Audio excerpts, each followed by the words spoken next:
Annecy, son lac, sa vieille ville, ses canaux, une destination très prisée l'été mais aussi toute l'année.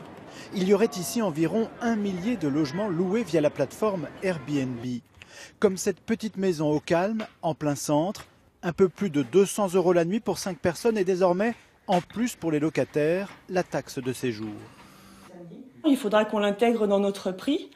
Ils vont effectivement payer un petit peu plus cher, moins d'1 € par nuit et par personne pour pouvoir loger dans l'habitation.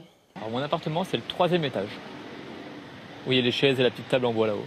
Et il est loué en ce moment? Actuellement, il est loué, oui. Cet autre propriétaire loue son logement 70 € la nuit.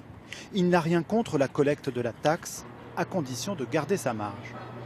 Je mets mon tarif à 70-75 €. Après la taxe de séjour, moi, ça m'est égal. Moi. Tant que je touche derrière mes sous, ça me va bien, quoi. À 1 heure d'Annecy, Chamonix, au pied du Mont Blanc.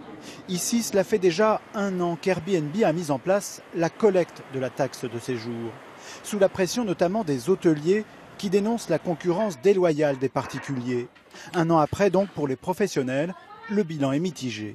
C'est un début seulement, puisque de toute façon, la concurrence, elle n'est toujours pas loyale, puisque le secteur hôtelier est assujetti évidemment au paiement de la TVA, ce qui n'est pas le cas pour les locations Airbnb.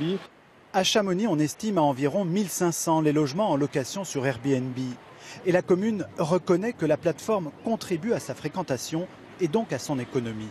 Face à ces nouveaux modes de consommation touristique, il faut faire avec ces nouveaux opérateurs, mais vraiment avec le double souci de l'équité et de la transparence. Chamonix a en tout cas empoché sur 1 an une somme non négligeable, 100 000 € de taxes de séjour via Airbnb. Annecy espère recevoir au moins autant d'ici à l'année prochaine.